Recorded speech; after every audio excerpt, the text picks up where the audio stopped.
countries is simply a harbinger of what's going to be happening in the United States shortly, within the next, well, before the year is out. We're going to find out that we'll be paying a lot of money for our basic necessities of living.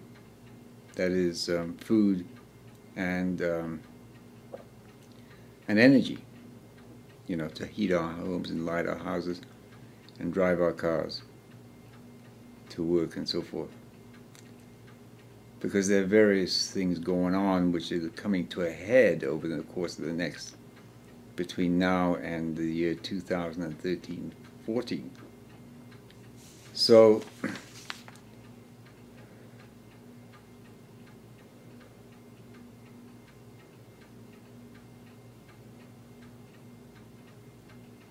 those other problems are being faced by what they call here the impotence of the major global geopolitical players.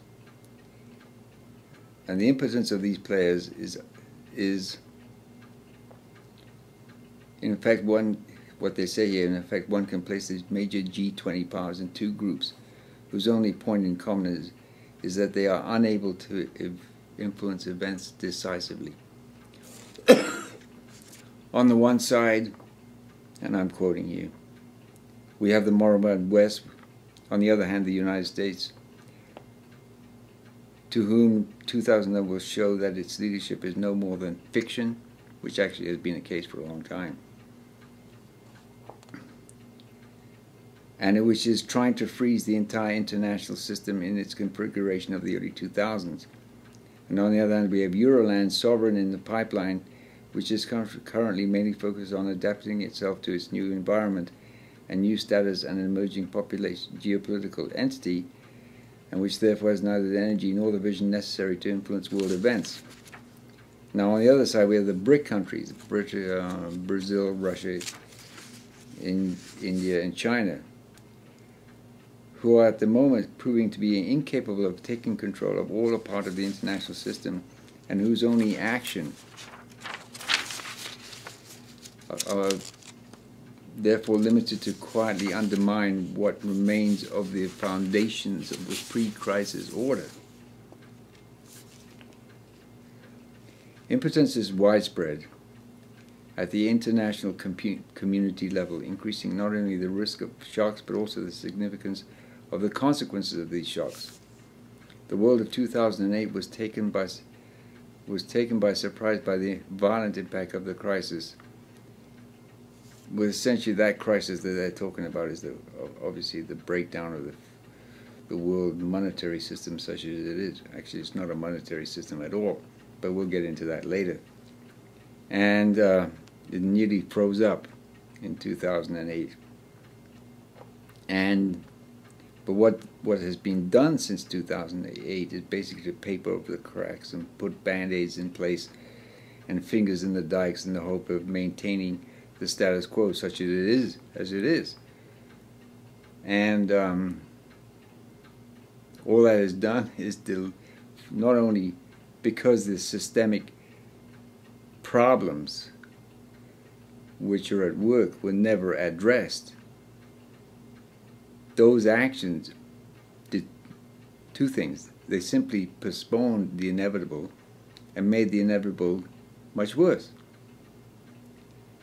Now, I don't believe myself that the ruling power elite do not know what they're doing.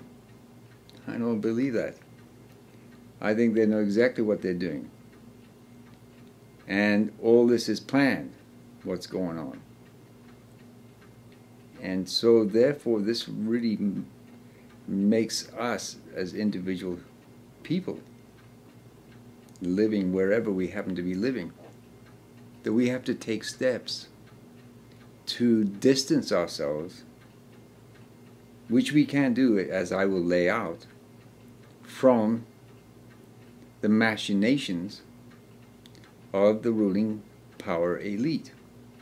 Because they do have a goal, which I have discovered through reading, well, many things, many books, which I will reveal over the course of time.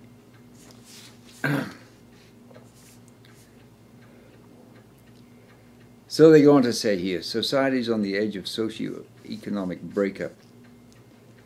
This is particularly the case in the United States and Europe, where 3 years of crisis are beginning to weigh very heavily on the socio-economic and therefore political balance.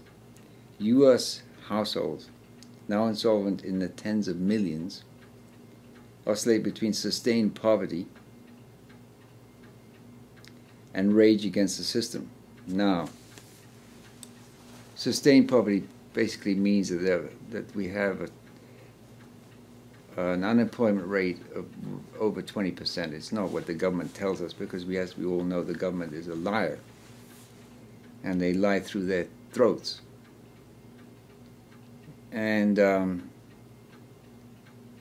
but there are individuals who keep track of the data the way it should be collected and disseminated. And the main man who does that is a man called John Williams. And you can Google his name and find out about his work and look into that. But anyway, it's at 20%. And it's not going to get any better. And there's over 43 plus million people on food stamps. And unemployment benefits have been extended in the United States for up to 105 weeks, I believe. And so, a lot of those are running out of time right now.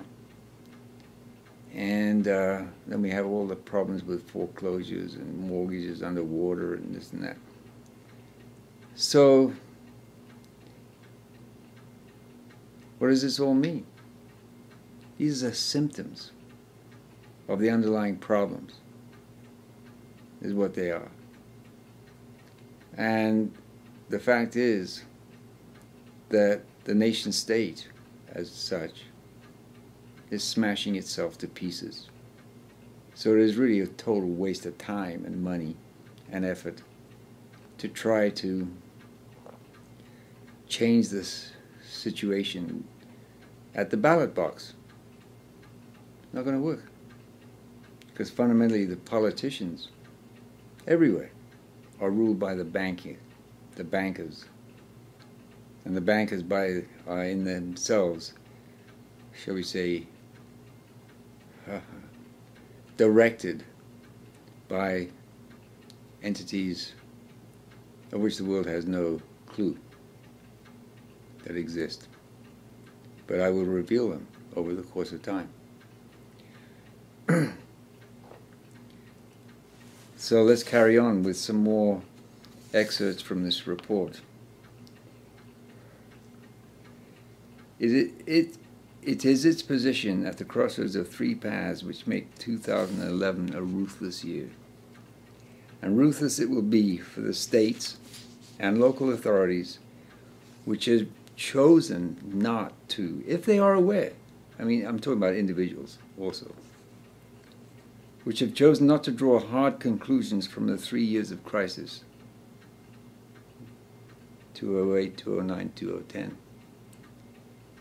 which have gone before, and who have contented themselves with cosmetic changes, not altering their fundamental imbalances at all. It will also be so for businesses and states who believe that the improvement in 2010 was a sign of return to normal. We are not going to return to normal. That is out of the question. Of the global economy. And finally, it will be so for investors who have not understood that yesterday's investments couldn't be those of tomorrow, in any case for several years.